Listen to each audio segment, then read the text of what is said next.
Terkadang, hidup terasa berat. Bukan karena keadaannya, tapi karena lo harus kuat sendirian. Lo bukan lemah, lo cuma capek. Dan capek, itu manusiawi.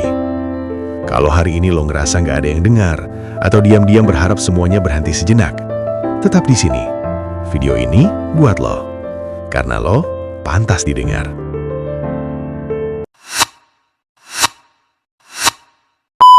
Lo tahu nggak? Hal ini sering terjadi tanpa kita sadari. Kenapa kita sering menunda? Banyak orang ngerasa bersalah karena sering menunda. Setiap kali ada tugas penting, niatnya mau mulai. Tapi ujung-ujungnya malah scroll HP, nonton video, atau ngelakuin hal lain yang sebenarnya nggak penting. Dan lucunya, setelah itu kita nyalahin diri sendiri. Kita bilang ke diri kita, gue emang pemalas, gue emang nggak disiplin. Orang lain bisa, kenapa gue enggak? Padahal kenyataannya, masalah utama dari kebiasaan menunda bukan karena kita malas. Masalahnya ada di cara kerja otak manusia. Otak manusia itu secara alami lebih suka kenyamanan instan dibandingkan hasil jangka panjang. Ini bukan kelemahan pribadi, tapi sistem bawaan sejak lahir. Ketika kita scroll media sosial, otak dapat hadiah kecil berupa dopamin. Rasanya enak, cepat, dan tanpa usaha. Cukup geser jari, kita langsung dapat hiburan. Sementara itu, hal-hal penting seperti kerja, belajar, atau ngerjain target hidup butuh usaha, fokus, dan waktu.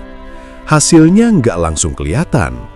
Dan buat otak, sesuatu yang capek dan hasilnya lama itu dianggap nggak menarik.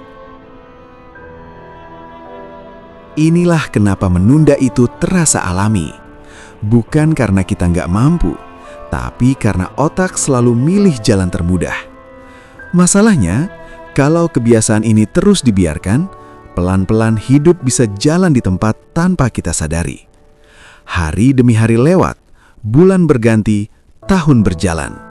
Tapi tujuan yang kita punya nggak pernah benar-benar dikejar. Banyak orang baru sadar kalau mereka terlalu sering menunda saat sudah terlambat. Saat umur nambah, saat kesempatan mulai berkurang, saat energi nggak sebesar dulu. Dan di titik itu, penyesalan biasanya datang. Bukan karena mereka nggak punya mimpi, tapi karena terlalu lama menunggu waktu yang katanya tepat. Yang bikin bahaya, menunda itu jarang terasa berbahaya, karena dampaknya nggak langsung. Nunda hari ini kelihatannya aman, nunda besok juga nggak kelihatan masalah. Tapi akumulasi dari kebiasaan kecil itu yang akhirnya ngerusak banyak hal. Lalu pertanyaannya, kalau menunda itu bawaan otak, apa kita bisa ngatasinnya? Jawabannya, bisa, tapi bukan dengan maksa diri secara brutal. Solusi pertama yang penting, jangan mulai dari target besar. Otak benci hal besar dan berat. Kalau lo bilang, hari ini gue harus fokus 3 jam, otak langsung nolak. Tapi kalau lo bilang, gue cuma mulai 5 menit, otak cenderung nerima. Dan anehnya, seringkali setelah 5 menit jalan, kita jadi keterusan. Solusi kedua, ubah lingkungan, bukan cuma niat. Kalau HP ada di samping, notifikasi nyala, dan aplikasi terbuka, otak hampir pasti kalah. Tapi kalau HP dijauhkan, notifikasi dimatiin, dan gangguan dikurangin, fokus jadi jauh lebih mudah. Masalahnya bukan di niat lo yang lemah, tapi lingkungannya yang terlalu ramai. Dan solusi terakhir menurut gue, berhenti nunggu motivasi. Motivasi itu naik turun. Kadang ada, kadang hilang. Kalau lo nunggu motivasi buat mulai, kemungkinan besar lo bakal nunggu lama. Orang yang kelihatan disiplin, bukan karena mereka selalu semangat, tapi karena mereka mulai, bahkan saat mereka nggak pengen.